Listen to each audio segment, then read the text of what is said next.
A very good morning, good afternoon, or good evening, sir, ma'am. The following before you is an Arduino project that me and my group has made. We are from AIDS A section, and the following are the names of my team members and myself, Syed Mustafa, and I'll be doing a solo explanation of what we have done so far. So we use an Arduino Uno to implement something called laser tripwire system. This is nothing but a source of a laser will be shooting a laser beam on a sensor which will receive the laser beam, and as long as the sensor is receiving that amount of laser beam, it's going to stay dormant.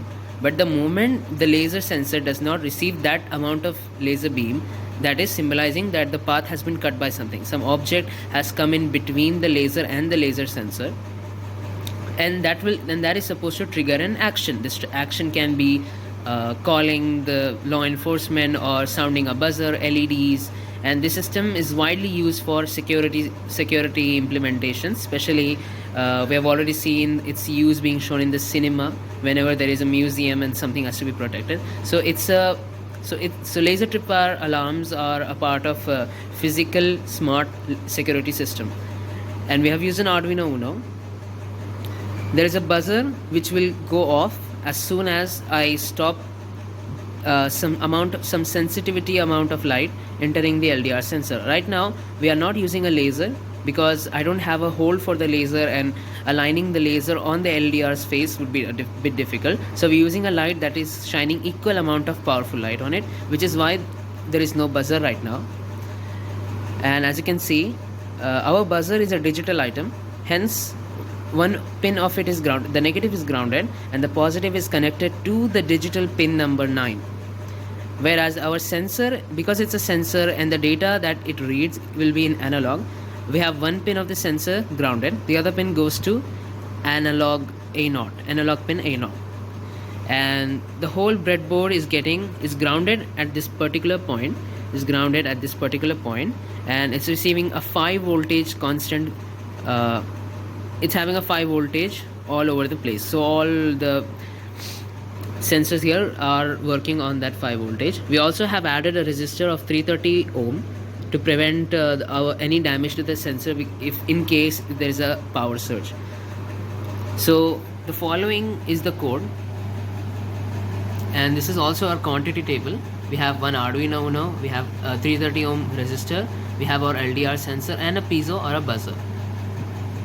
We have also a working principle which I just explained, and this is the code that we have programmed into this Arduino. We have written this code in Arduino IDE and sent it here.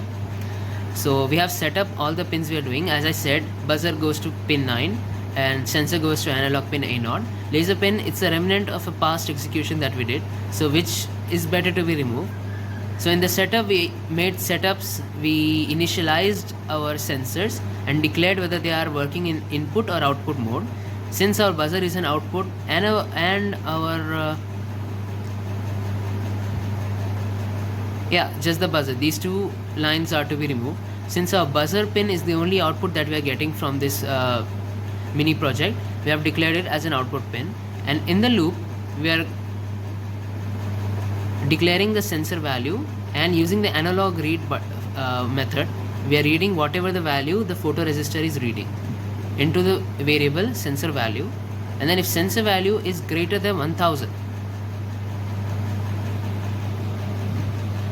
then the buzzer will sound. Now normally if you are shining a strong amount of light on the LDR, what it's going to do is the value it reads will be less than 600. But the moment the LDR is receiving normal room lighting, the value the sensor will read will be nearby 1000, and the range for this LDR is 0 to 1023. So in the normal room lighting, the LDR's value will always be above 1000. It can be between 900 to 1000. So which is why we have used the condition if the sensor value is greater than 1000, which means that it's no longer receiving the light from the laser, and that it's exposed to only the room lighting, which is our condition for the buzzer to go off. Then we have used the tone method we use the tone function to make our buzzer go off by specifying the pin which the buzzer is connected to and the frequency which we obtained using the map function. Now instead of giving a value frequency value at which the buzzer should buzz ourselves, we have used a map function. Yeah, so using the map function, we are specifying in the tone function the buzzer pin at which the buzzer is located and the frequency at which it should buzz.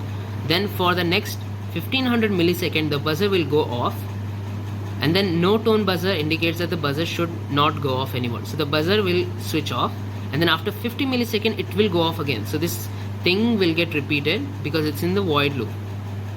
And a simple demonstration of what should happen if I remove the light from the buzzer is as follows.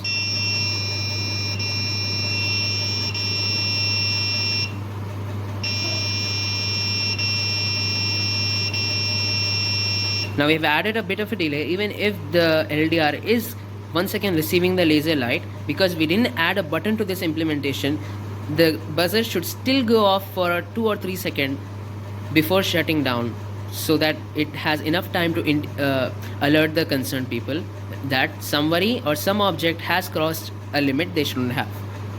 So this is our Arduino mini project. This is AIDSA section. Project made by group members Syed Mustafa Ahmed, Muhammad Yusuf Hussain and M. Preetham. Thank you.